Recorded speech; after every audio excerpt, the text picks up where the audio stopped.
Bonjour à tous, aujourd'hui c'est la deuxième vidéo, et je l'espère en tout cas dernière, en tout cas je vais faire tout mon possible pour que ce soit la dernière vidéo sur l'installation de la fibre dans ma maison. Dans la précédente vidéo, et si vous ne l'avez pas vue, je vous invite à la regarder avant celle-ci pour avoir un petit peu de contexte. Donc dans cette précédente vidéo, je vous expliquais comment on installe la fibre dans un logement, donc les différents modes de déploiement de la fibre, et puis en gros comment ça se câble. À ma grande surprise, vous avez été très nombreux, beaucoup plus qu'à l'accoutumée d'ailleurs quand je sors une vidéo, à suivre cette vidéo, et surtout à échanger à ce sujet, donc à me partager vos avis et vos différents conseils, et merci beaucoup pour votre soutien, parce que même si c'est pas une grande épreuve dans la vie de perdre sa connexion internet ou d'avoir une connexion internet instable, c'est toujours sympa de se sentir soutenu et épaulé, et d'avoir des retours, des retours pour essayer d'améliorer sa situation, et essayer de réparer tout ça.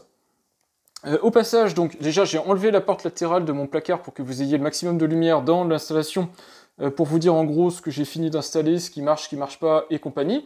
Et puis surtout, plus important, je trouve en tout cas, dans le contexte d'un échange, c'est de revenir sur vos différents commentaires. Alors je vais pas revenir individuellement sur toutes les personnes qui m'ont fait des commentaires, mais je vais revenir sur les grandes catégories de commentaires que vous m'avez fait pour vous expliquer ce que je vais prendre en compte, ce que je vais pas prendre en compte, pourquoi, et puis mon avis sur les différents points. Alors déjà, pour commencer, un petit retour sur la situation courante dans laquelle je suis. Après, ça fait quasiment une semaine, ça fera une semaine en tout cas que vous aurez vu la première partie de la vidéo. On est aujourd'hui, au moment où je tourne cette séquence, le vendredi 29 janvier 2021. Et j'ai réussi à récupérer une installation à peu près fonctionnelle il y a quelques heures de ça. Là ici, il est 23 h en ce moment, donc ça fait 2 heures que je suis en train d'essayer de retaper tout ça. Donc pour vous donner une petite idée de la situation et du temps qu'il a fallu pour en arriver à peu près à bout. Et encore, je suis pas sûr d'en être à bout. Je veux vraiment pas crier victoire trop vite parce qu'il suffit d'un reboot de box pour que je perde l'accès à la console d'admin. Donc on va pas crier victoire trop vite, mais pour l'instant en tout cas, j'ai réussi à faire marcher à peu près tout. Et mes soucis majeurs sont derrière moi, en tout cas je l'espère. Bon, je vais pas récupérer l'accès à tout, mais on verra plus tard. En tout cas, les services principaux sont opérationnels, j'ai accès internet. J'espère juste que mon accès internet est fiable. Alors, le moment où on voit que ça refonctionne, je ressors mon crayon magique, j'appuie ici sur le bouton Reset de ma Livebox. Alors, je vais essayer de le faire directement comme ça. Donc, vous allez voir les voyants. Alors, je vais pas aller au bout, mais je vais appuyer dessus. Et là, vous voyez qu'il y a une nette différence. Bizarrement, maintenant, quand j'appuie sur le bouton Reset de ma Livebox, ça fonctionne. Et comme vous le savez, c'était pas du tout le cas. Jusque jeudi dernier, donc jeudi 28 à 14h30. À 14h30, j'ai fait les frais de 4 ou 5 redémarrages successifs de Livebox, donc je pense qu'il y a quelqu'un chez Orange qui jetait un coup d'œil à tout ça, ou il y a des scripts en tout cas qui se sont déclenchés pour redémarrer la Livebox, réinitialiser, enlever les configurations et tout ça. Et à partir de ce moment-là, non seulement j'ai eu mon service téléphonique qui était disponible, jusqu'à présent il était en panne, et en plus le bouton Reset est devenu disponible. Même si l'interface d'admin n'était pas accessible, j'avais le bouton Reset qui était disponible. Et le lendemain, donc aujourd'hui au moment où je tourne cette séquence, le 29, j'ai pu recontacter Soch, j'aurais expliqué où j'en étais, et là on a lancé une réinitialisation complète de la Livebox. Alors quand je dis on, je veux dire moi, parce que je vais vous mettre ici le petit message de la personne de Soch. Elle m'a dit clairement, votre Livebox est inaccessible. Alors je sais pas comment une Livebox Orange Soch peut être inaccessible des services Orange Soch, mais la Livebox pour eux était inaccessible, donc ils n'ont pas pu lancer la réinitialisation, ils n'ont pas pu lancer le reset de configuration. Donc heureusement que entre deux reboots, je me suis rendu compte que j'avais pendant 2-3 minutes d'accès à l'interface admin avant que tout soit tué, que j'ai pu à nouveau la possibilité de faire un reset. J'ai vite désactivé la restauration de configuration et j'en ai profité quelques secondes, je pense, avant que la Livebox se bloque pour lui demander une réinitialisation complète, et c'est comme ça que j'ai récupéré l'accès à ma Livebox.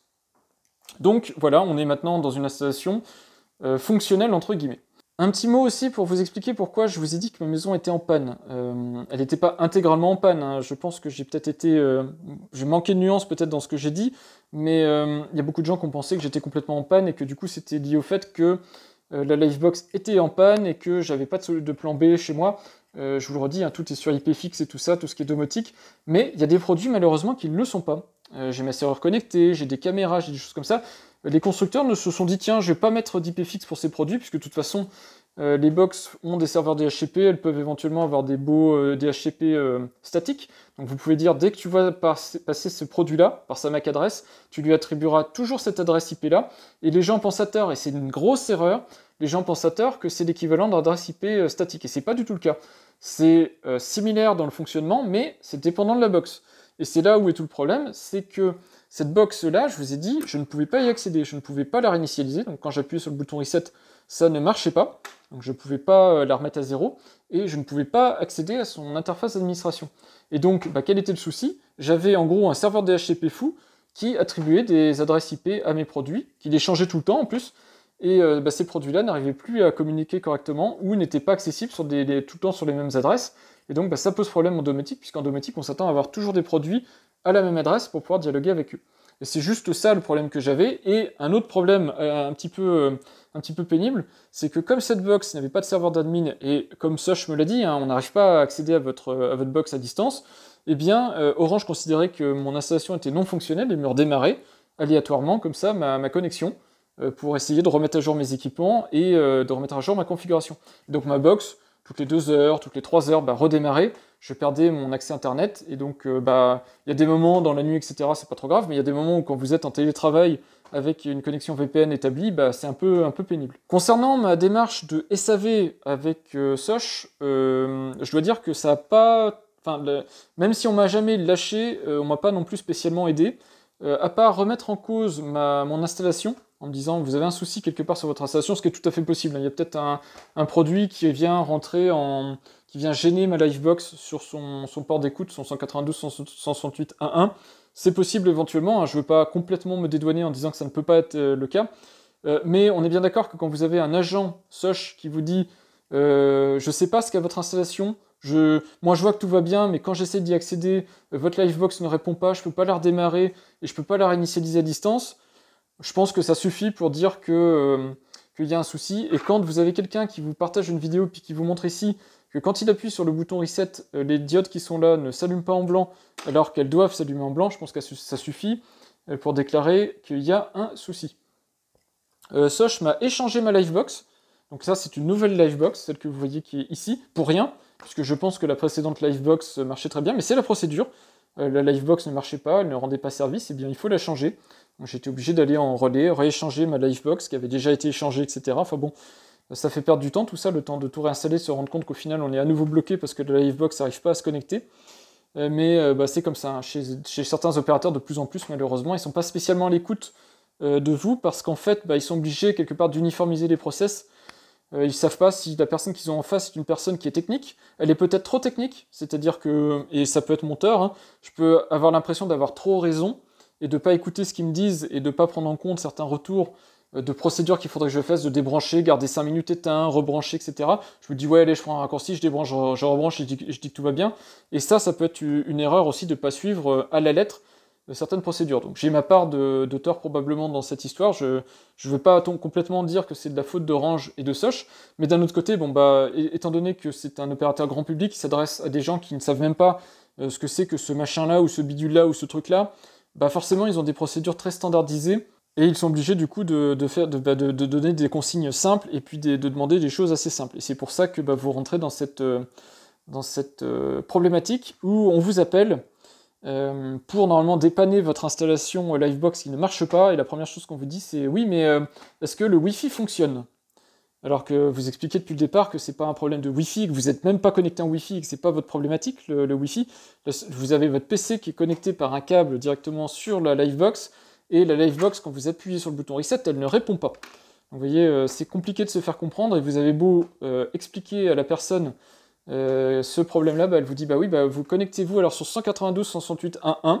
Vous dit je ne peux pas. Il dit donc c'est que vous avez un problème de Wi-Fi. Et là vous restez un petit peu bloqué parce que vous dites je veux bien que la majorité des utilisateurs aient des ordinateurs portables, mais je crois qu'il ne comprend pas ma problématique. En tout cas, voilà, c'était la problématique que j'avais avec Orange. C'est quasiment plus une problématique de communication qu'une problématique technique, parce que je pense qu'on aurait pu rapidement trouver une solution, qu'elle vienne de chez moi ou de chez eux. Mais si on n'arrive pas à se comprendre, et si on n'arrive pas à échanger sur la même base, au même niveau, je dirais, déjà établir le niveau, hein. On aurait pu juste voilà, échanger un petit peu par téléphone et puis ils me disent voilà, oui, on voit que vous savez à peu près de quoi vous parlez, on a bien compris le problème, ça c'est pris en compte, la procédure c'est ça pour essayer de voir si c'est la box qui est en panne ou autre. J'aurais pu faire les étapes et j'aurais moi économisé énormément de temps et eux ils auraient économisé aussi énormément de temps. Mais malheureusement, bah, leurs procédures sont ce qu'elles sont. Elles sont adressées à du grand public, et donc bah, voilà, ça fait perdre un petit peu de temps. En tout cas, bon, bah, maintenant, vous voyez que mon installation est fonctionnelle, et j'espère qu'elle va le rester, en tout cas fonctionnelle. Hein, on verra sur le temps. Pour l'instant, en tout cas, au bout de quelques heures, ça continue à fonctionner, et c'est déjà bien mieux que ça l'était il y a quelques heures de ça, donc c'est déjà sur la bonne voie. Donc maintenant, je vais revenir sur vos retours qui ont été nombreux. Donc déjà, je vous remercie à nouveau pour tous les retours qui ont été faits, parce que bah, ça m'a permis de me poser des questions sur mon installation et d'essayer d'y réfléchir. Je vais essayer d'aller point par point, mais ça va être compliqué, hein. Je ne vais pas pouvoir parler de tout et puis tout dire, mais je vais essayer d'aller dans l'ordre. Alors déjà, il y a un premier retour qui m'a été fait ici sur l'installation fibre. Alors ça, je tiens à le dire que je n'y suis pour rien, on est bien d'accord. Ici, il y a un technicien qui est venu, qui a fait cette installation-là. Alors, apparemment, je suis d'accord que cette partie-là est trop dénudée, mais bon, c'est pas de mon ressort, c'est pas moi qui ai décidé d'installer ça comme ça. Je ne pense pas que ça craint grand-chose, hein. Honnêtement, ça reste un câble fibre, exactement comme le câble qui est ici. On est en intérieur, même si c'est mon garage. Bon, l'hygrométrie varie un petit peu, la température varie un petit peu, mais c'est pas non plus très grave. Le pire qui peut arriver, ça serait que le câble de fibre se prenne un coup, arrachement, etc. Mais là, franchement, là où il est, moi, j'y mets jamais la main ou très rarement. Il n'y a pas de risque d'arrachement particulier. Donc pour moi, il n'y a pas de risque, même si l'installation est effectivement pas la plus belle possible. Au passage, j'en profite pour vous préciser, parce que je ne l'avais pas dit, et je crois que quelqu'un en a parlé dans des commentaires, quand vous faites une installation fibre, en tout cas chez Orange, mais j'imagine que c'est la même chose chez la majorité des opérateurs, vous avez chez Orange donc 15 jours pour déclarer un défaut fibre. Donc si jamais vous vous rendez compte, moi je vous ai dit, hein, l'installation passe là-haut, etc., il y a un souci, il y a quelque chose qui ne va pas, vous avez 15 jours pour vous retourner vers le prestataire qui vous a fait l'installation pour dire ça ne va pas, j'ai un défaut fibre, voilà, ma connexion stoppe sans cesse, etc. Et ils reviendront pour faire le nécessaire. Si vous dépassez ce délai de 15 jours, chez Orange, en tout cas, normalement, vous aurez des frais d'intervention, enfin des frais de déplacement. Alors, il me semble qu'ils sont de 69 €, en tout cas, ils sont entre 50, 60, 70 €, quelque chose comme ça, qu'il faudra payer. Par contre, normalement, vous n'avez pas la prestation technique à payer. Maintenant, ça c'est chez Orange et j'en suis pas 100% sûr. Et je pense que si vous négociez un petit peu, Orange peut peut-être vous payer toute ou une partie de la prestation. À vous de voir. En tout cas, après ces 15 jours, faites attention parce qu'on considère que si jamais il y a un gros problème, ça va être de votre faute. Maintenant, vous ne pouvez pas être responsable de tout. C'est-à-dire que si le câble aérien lâche, etc., c'est forcément pas de votre faute, puisque c'est même plus dans votre responsabilité, en tout cas dans la partie qui est sous votre responsabilité. Mais faites attention à pas abîmer, en tout cas, votre câble fibre. Donc je vous l'ai dit, quand vous faites installer la fibre, il faut réfléchir en amont, même si c'est pas votre domaine, il faut réfléchir en amont à où vous allez faire installer la fibre, comment elle va passer jusqu'à l'endroit où vous voulez la mettre, pour qu'elle soit vraiment comme vous la voulez, parce que c'est pas après qu'il faudra y réfléchir. Donc ça, c'était les deux premiers points, réinstallation de la fibre, etc., intervention d'un technicien. Ensuite, le deuxième point, c'était ce boîtier-là, alors qui va partir, hein, je vais l'enlever dans quelques instants, puisqu'il faut que je le remette dans la boîte, il part demain, je le renvoie chez Orange. L'Optical Network Termination, ou point de terminaison optique. C'est un boîtier, donc je vous l'ai dit, qui fait la transition entre votre câble fibre, donc qui sort ici du boîtier fibre, et puis vous le mettez donc là-dedans. Le rôle de ce boîtier-là, donc c'est d'émettre et de recevoir des signaux fibres et de les convertir en RJ45, on voit le port en dessous ici, sur votre réseau RJ45. Le seul accessoire qui doit être branché à ce boîtier, c'est, dans le cas d'Orange, votre Livebox, sur le port WAN. Alors ici, celle-ci n'en a pas, puisqu'elle est équipée directement d'un connecteur fibre, il est même intégré dedans, hein, c'est même pas optionnel. Donc voilà, mais sinon, si vous avez une Livebox Play ou une Livebox 4 sans le SFP, donc sans l'ONT intégré, du coup vous aurez un port WAN et il faudra connecter en RJ45 le boîtier fibre, ce que Orange appelle boîtier fibre, sur le port WAN de votre Livebox. Avantage, inconvénient, parce qu'il y a beaucoup de gens qui ont débattu ou qui ont présenté différents arguments. Moi, je vous donne mon point de vue et ce que je vous conseille.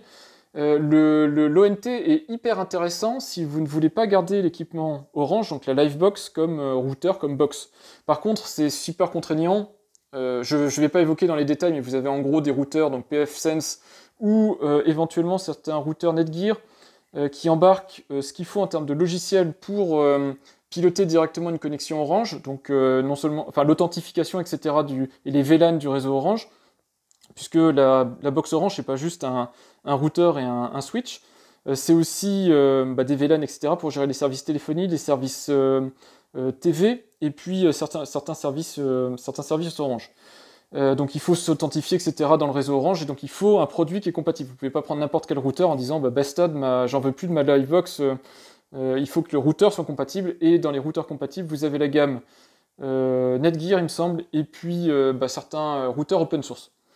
L'intérêt de ce boîtier-là, alors il a des inconvénients, il a des intérêts. L'intérêt de ce boîtier-là, c'est que déjà vous partez sur un câble RJ45, donc si votre Livebox n'est pas ici à portée du boîtier fibre, vous pouvez emmener votre câble RJ45. Par exemple, si la Livebox vous la mettez dans votre séjour, vous pouvez continuer le chemin en câble RJ45 ou le brasser si vous avez du brassage, alors que sinon il va falloir emmener votre fibre directement dans le séjour, et c'est un peu moins pratique.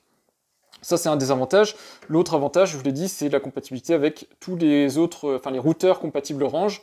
Vous pouvez brancher directement votre routeur sur le port Ethernet ici, et du coup, vous allez avoir une compatibilité avec les routeurs Orange. L'inconvénient, parce qu'il y en a aussi, c'est que déjà, c'est un peu moins fiable en termes d'équipement réseau. Pourquoi? Parce que vous avez deux équipements réseau au lieu d'un, puisqu'ici, vous faites tout en un équipement réseau. Alors ici, il se trouve que c'est la Livebox, mais ça pourrait être un autre équipement. Vous avez tout intégré dedans, donc c'est quand même plus fiable, et puis les transmissions sont plus rapides en interne dans une Livebox que par un câble RJ45. Et puis moi, vous avez vu, alors c'est pas de bol, mais mon port WAN de ma Livebox 4 était défectueux, et donc au final, j'avais un parasitage sur la transmission du boîtier fibre, et donc j'étais bridé en termes de débit. Si vous partez directement sur un boîtier avec fibre intégrée, vous n'aurez pas ces problèmes-là. Concernant maintenant le choix de l'opérateur, on m'a dit, écoute, si t'es pas content d'Orange, ou même si tu arrives un jour à te débrouiller d'Orange, change d'opérateur, passe chez Free, tu verras, tu y seras bien. Là-dessus, il y a plusieurs points que je peux vous partager. Déjà, ici, on est dans le cadre d'une installation fibre. Alors, une installation fibre, je vous l'ai dit, elle est très localisée, c'est-à-dire qu'il faut vraiment vous renseigner par rapport à chez vous, quels sont les opérateurs auxquels vous avez accès. Si vous avez connu les débuts de la DSL, c'est exactement la même chose. Et même maintenant, d'ailleurs, il y a toujours des zones ADSL où tous les opérateurs ne sont pas présents. C'est vraiment le cas en fibre. En fibre, en tout cas, par chez moi, j'ai soit les opérateurs locaux, c'est-à-dire pas les opérateurs nationaux, des opérateurs que je dis petits, Nordnet, Kiwi et compagnie, soit vous avez un opérateur national, et le seul opérateur national qui est à ma disposition, c'est Orange. Je n'ai pas Bouygues, je n'ai pas SFR, je n'ai pas Free. Aucun de ces opérateurs-là n'est présent sur le réseau à l'heure actuelle. Ça peut changer, mais pour le moment, aucun opérateur n'est présent. Donc, j'ai pas le choix. Pour moi, c'est Sosh ou Orange. Et comme j'étais déjà client Sosh, je reste client Sosh ici. Voilà, donc faites attention, c'est pas parce que vous voyez la fibre qui arrive chez vous que tous les opérateurs fibre y seront. Et l'autre point, c'est qu'on m'a dit, va chez Free. Free propose du 8 gigabits en fibre et Free écrase la concurrence. Alors, faites attention. À nouveau, même si Free est présent sur votre réseau fibre local, vous pouvez y souscrire, c'est pas pour autant que vous serez sur le réseau propre à Free. Il n'y a que le réseau Free qui propose des débits de ce niveau-là, parce qu'ils ont un type de déploiement qui est spécifique. Alors là, c'est pareil, je ne vais pas rentrer dans le détail, mais il y a deux types de déploiement. En fibre, vous avez comme ce que fait Orange ou certaines initiatives publiques qui sont du mutualisé, et donc vous partagez un débit de 2 Go 5 à la seconde avec 60 autres petits copains, plus ou moins. Ça, c'est un des déploiements possibles. Et puis, vous avez du déploiement unique, c'est-à-dire votre fibre part directement à l'équipement opérateur intermédiaire. Et là, vous avez des débits effectivement plus importants. Chez Orange, en fait, c'est un peu mixte. Vous avez jusqu'à 2 Go 5, donc ils peuvent vous fournir quasiment une fibre à vous tout seul. Mais dans ce cas, vous payez le prix cher, puisque vous n'êtes pas chez Sosh déjà, puisque l'option n'existe pas. Vous êtes chez Orange sur le forfait le plus cher. C'est pour ça d'ailleurs que vous payez plus cher, c'est parce que vous prenez la place de tout le monde en fait. Et puis le deuxième point concernant Free, c'est que moi j'ai un passif avec Free, c'est-à-dire que avant mon opérateur était Free, et j'étais chez mes parents à l'époque, et on a été les tout premiers clients à souscrire à Free. Free n'avait même pas lancé l'abonnement Free ADSL, qu'on était déjà client chez eux. On doit avoir je sais plus, à une époque, un des conseillers m'avait dit que c'était extraordinaire parce que j'avais le numéro 6 ou le numéro 7, quelque chose comme ça, en termes de numéro d'identification de client Free, et je crois que c'est le plus petit numéro client qui existe encore à ce jour, de ce qu'il m'avait dit en tout cas. Et cette ligne est toujours active, mes parents sont toujours clients chez Free, et c'est toujours le même contrat Free, si vous voulez avoir tout l'historique. Mais Free a eu une terrible politique au moment de, si vous vous rappelez, tous les bridages de ligne qu'il y a eu, en niant l'existence des bridages, et malgré le fait que j'avais une connexion de très très bonne qualité, comme ici je pourrais avoir une connexion 8 Go Free, enfin pas dans mon cas à moi, hein, mais de manière générale, Free bridait les débits et niait le fait qu'il bridait les débits. Donc j'avais plein de soucis, que ce soit pour uploader des vidéos sur YouTube et d'autres choses. Les débits le soir étaient catastrophiques, enfin c'était vraiment une horreur. Et je me suis dit, cet opérateur-là, plus jamais. C'est-à-dire que oui, c'est un opérateur qui est très technologique, mais c'est aussi un opérateur, quelquefois, qui est très limite dans ses pratiques, même s'ils ont des bonnes raisons derrière. À un moment donné, c'est pas le client qui doit en faire les frais, ou en tout cas, s'il en fait les frais, il faut être transparent sur les raisons pour lesquelles il en fait les frais, et surtout pas le nier. Voilà, à côté de ça, Free a aussi maintenant pris de l'embonpoint. C'est un opérateur qui est devenu plus luxueux, on va dire, avec des box qui coûtent plus cher, des forfaits qui coûtent plus cher. Moi, c'est pas quelque chose qui m'intéresse. Ici, là, je paye 25,99 pour l'accès fibre et la télévision inclus. Fibre 300 mégas, certes, mais je peux vous dire que ça suffit. Enfin, le dernier point, on m'a dit, c'est nul, t'es chez Sush, t'as 300 mégas de débit, c'est ridicule. Honnêtement, hein, quand vous allez certainement parfois brider votre connexion fibre 300 mégas, que ce soit en upload ou en download. Moi, quand j'upload une vidéo YouTube, je l'upload en 2 ou 3 minutes, alors qu'elle fait 3 ou 4 gigas, donc ça change vraiment la vie. Maintenant, honnêtement, j'en suis arrivé à un point, enfin un état où que j'upload en 2 minutes ou en 1 minute, franchement, ça va pas faire une différence significative. On est vraiment sur des temps qui sont tellement réduits par rapport à ce que j'avais avant et ce qu'on peut avoir en dehors de la fibre, que ça n'a pas une très très grande importance. Voilà. Maintenant, c'est à vous de faire votre choix. En général, on paye quand même plus cher quand on veut avoir plus de débit. Ça peut être intéressant dans certains cas d'utilisation, surtout si vous êtes dans un environnement serveur, donc vous voulez vous auto-héberger. Là, ça peut être sympa, mais faites attention, vous êtes sur des opérateurs pour des particuliers, donc ils n'ont pas les mêmes qualités de service, ils n'ont pas les mêmes prestations. En gros, si vous êtes en panne, ils ne vous rétabliront pas la panne aussi rapidement que si vous êtes sur un opérateur pro, donc à vous de voir ensuite. Mais en tout cas, si ce que vous voulez faire, c'est héberger des serveurs, que ce soit pour du jeu ou même pour un serveur de données quelconque, vous serez en tout cas plus à l'aise avec une fibre qui a plus de débit, ça c'est certain. Un autre point qui est revenu beaucoup dans les commentaires, c'est de me dire soit de me passer de la box, soit de router, d'avoir les fonctionnalités de routage en dehors de la box. Alors, je voudrais juste réexpliquer pourquoi j'avais des soucis dans mon cas de figure. Déjà, vous voyez ici qu'il n'y a que 2 voyants sur 3 de la Livebox qui sont allumés. Pourquoi ? Parce que le voyant du milieu, qui est le voyant Wi-Fi, il est éteint. Je n'utilise absolument pas le réseau Wi-Fi de la Livebox, quelle que soit la génération de Livebox, son réseau Wi-Fi est de mauvaise qualité, et je dirais même quelle que soit quasiment la box, le réseau Wi-Fi n'est jamais d'extrêmement bonne qualité. Pourquoi ? Parce qu'en général, il est intégré dans la box. Si, comme moi, déjà, vous mettez la box dans le garage, c'est mort, d'avance, hein. Vous ne pourrez pas avoir une couverture totale dans le logement. Et puis si vous mettez des répétiteurs, c'est un peu, c'est un peu has-been, on va dire, la notion de répétiteur. Et vous n'aurez pas un réseau super qualitatif. Donc moi, ce que j'ai, c'est que j'ai des points d'accès mesh. Donc vous voyez ici le point d'accès principal mesh.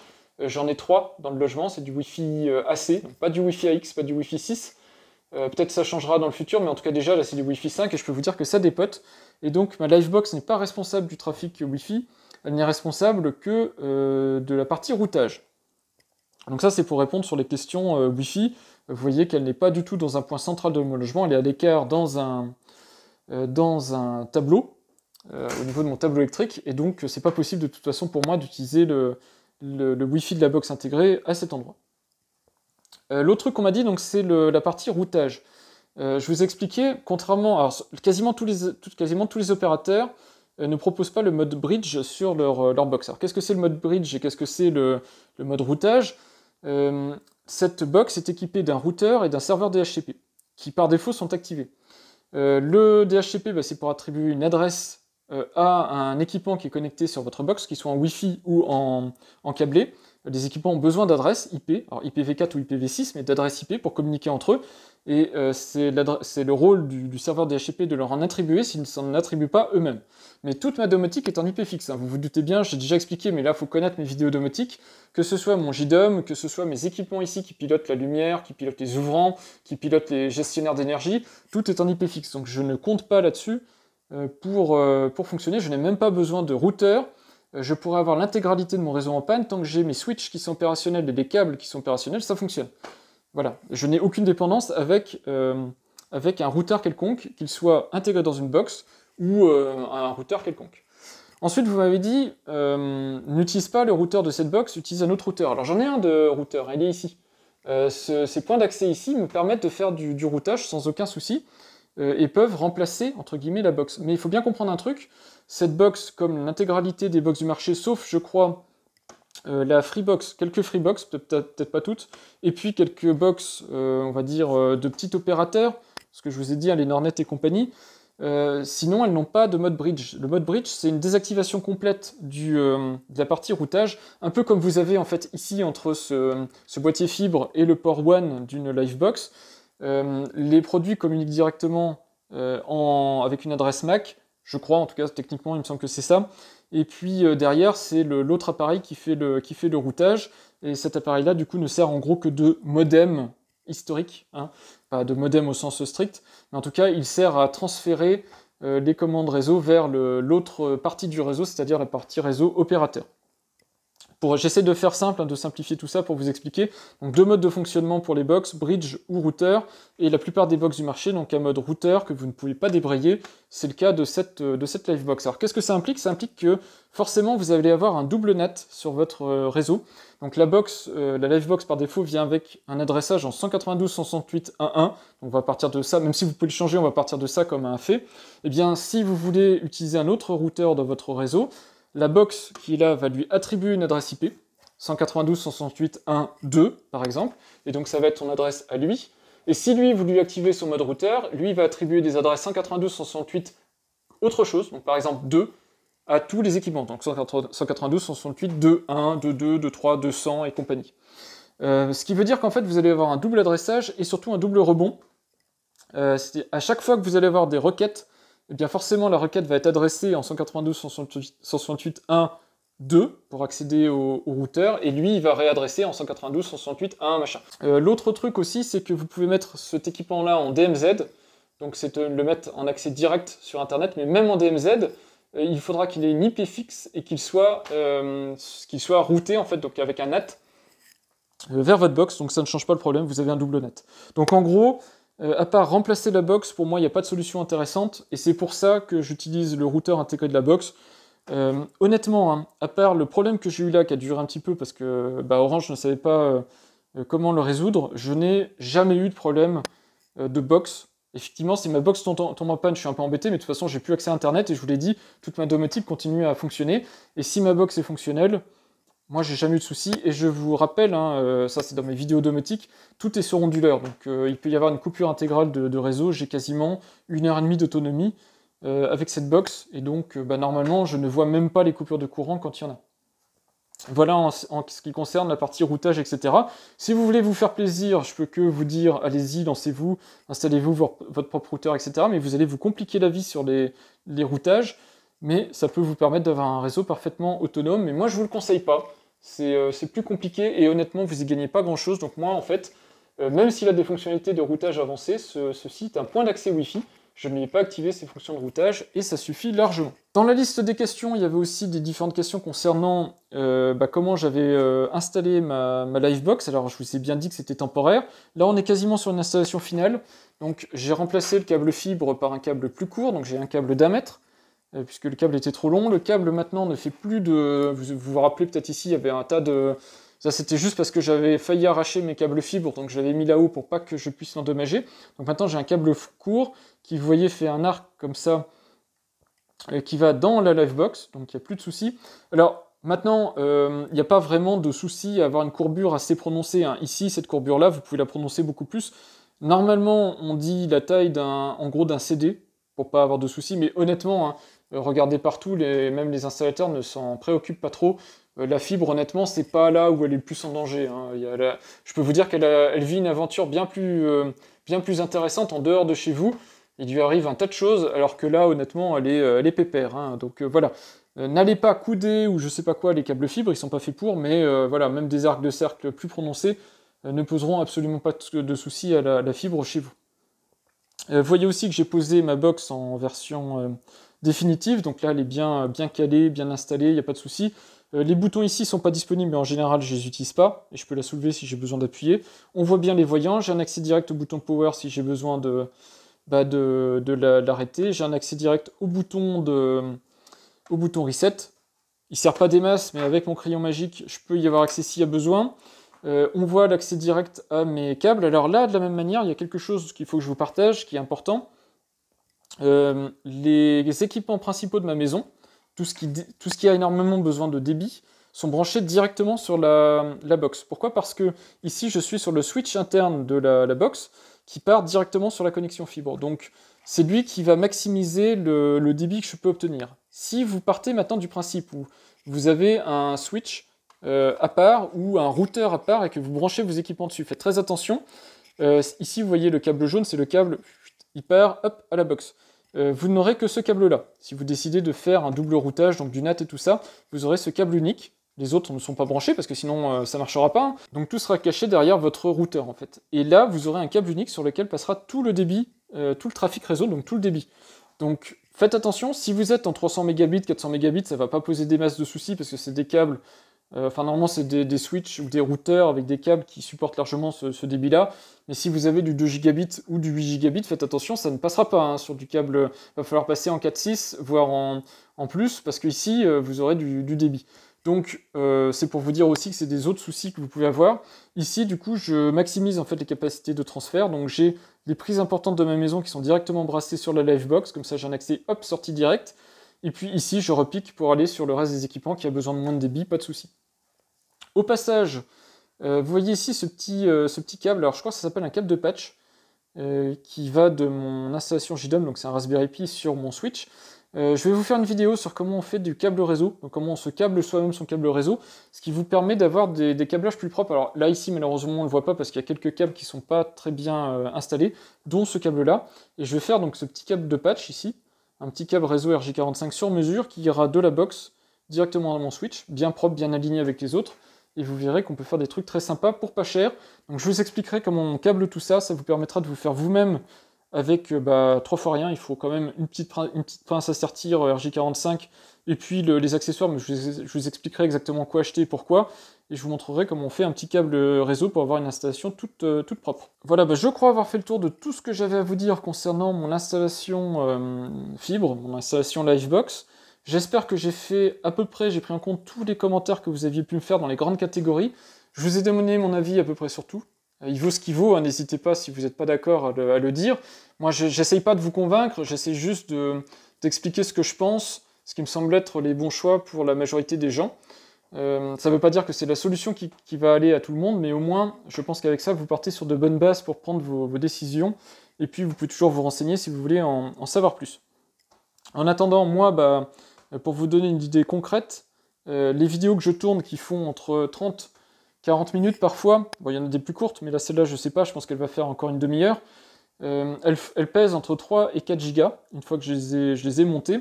Il me fallait 40, parfois 50 minutes pour les uploader sur YouTube en VDSL 2, malgré le bon débit que j'avais. Maintenant il me faut maximum 4 minutes pour les uploader sur YouTube. Évidemment ça ne marche que si le serveur qui est en face soit accepte les données rapidement, soit vous les envoie rapidement. La fibre c'est beau, mais il faut avoir quelqu'un en face qui suit le débit, parce que si vous n'avez pas quelqu'un en face qui suit ce débit-là, malheureusement vous irez à sa vitesse à lui et pas à votre vitesse à vous. C'est pour ça que la fibre au-delà des 300 mégas, pour moi, elle n'est pas forcément utile. Il n'y a pas énormément de serveurs qui suivent le débit, et puis de toute façon, je pense qu'on est déjà à des vitesses tellement élevées que, sauf cas particulier, hein, si vous êtes, je sais pas, plusieurs à faire des sessions très consommatrices en termes de débit, ça peut être intéressant d'avoir plus, mais honnêtement, pour la majorité, la très très grande majorité des utilisateurs d'Internet en France, le 300 mégas, ça sera déjà pour vous plus que du luxe. Un petit speed test pour vous montrer la vitesse de ma connexion après que tout soit réparé.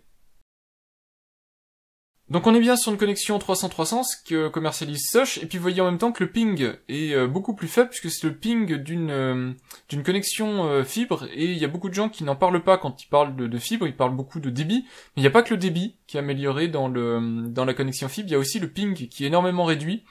Ici vous n'êtes pas dans un ping de réseau local, mais vous êtes quand même sur quelque chose de très faible, sous les 10 millisecondes en général, alors des fois même ça descend un petit peu en dessous, moi j'ai du 6 millisecondes, c'est très très bon. Et ça vous donne une réactivité globale de l'utilisation, alors quels que soient les services, mais même pour de la navigation internet, une réactivité qui est très impressionnante et qui est beaucoup plus satisfaisante évidemment que un ping de entre 20 et 40 millisecondes de d'ADSL ou de VDSL. Donc ça c'est aussi pas mal. On en profite aussi pour faire un petit tour sur la petite console d'admin Livebox. Alors évidemment, il faut personnaliser son mot de passe. Par défaut, je crois que le mot de passe est sur le petit carton qui est fourni dans la boîte de la Livebox. N'hésitez pas à le changer. Et donc on voit ici que mon interface est complètement opérationnelle. Donc j'ai récupéré tous mes services, que ce soit Internet, téléphonie et télévision. Et puis vous voyez en même temps que ma partie Wi-Fi est désactivée. Donc ça c'est plutôt pas mal. Donc là ici c'est ce que j'utilise quand j'ai besoin d'administrer ma Livebox, donc ce sont mes favoris, j'ai pas besoin de plus. Et la petite option qu'il a fallu que je désactive en urgence, j'avais quelques secondes quand j'avais la main sur la console d'admin au moment du reboot de la Livebox, c'est cette option-ci que Sosh ou Orange n'a pas été en mesure de me désactiver eux-mêmes. Ce qui est assez surprenant, en une semaine, ils n'ont pas été capables de me désactiver cette option-là. Voilà, donc c'est cette option-là qu'il a fallu que je désactive moi très très rapidement, et derrière, heureusement j'avais récupéré la capacité de redémarrer ma Livebox.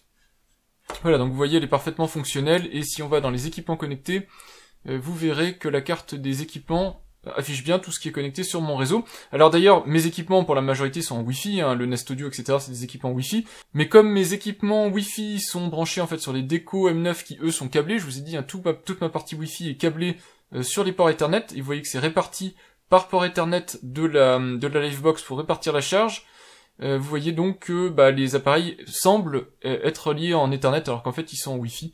Bon, c'est un effet de ça.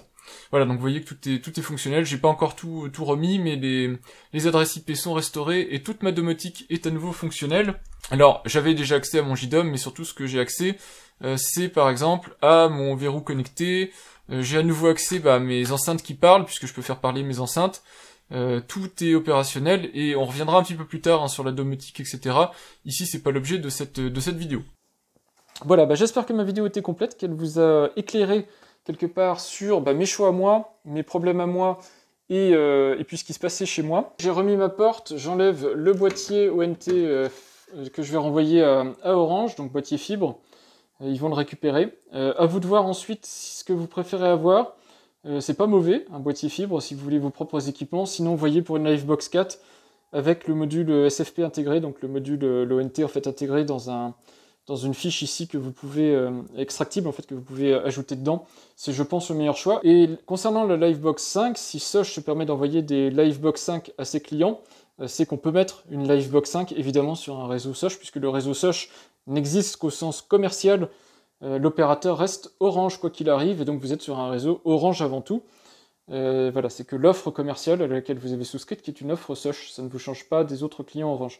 Donc pour les gens qui m'ont dit oui c'est normal, ça ne pourra pas marcher, tu as une Livebox 5, non, c'est juste que Sosh a décidé de m'envoyer une Livebox 5. C'est un des opérateurs Sosh, un des techniciens Sosh qui a décidé ça.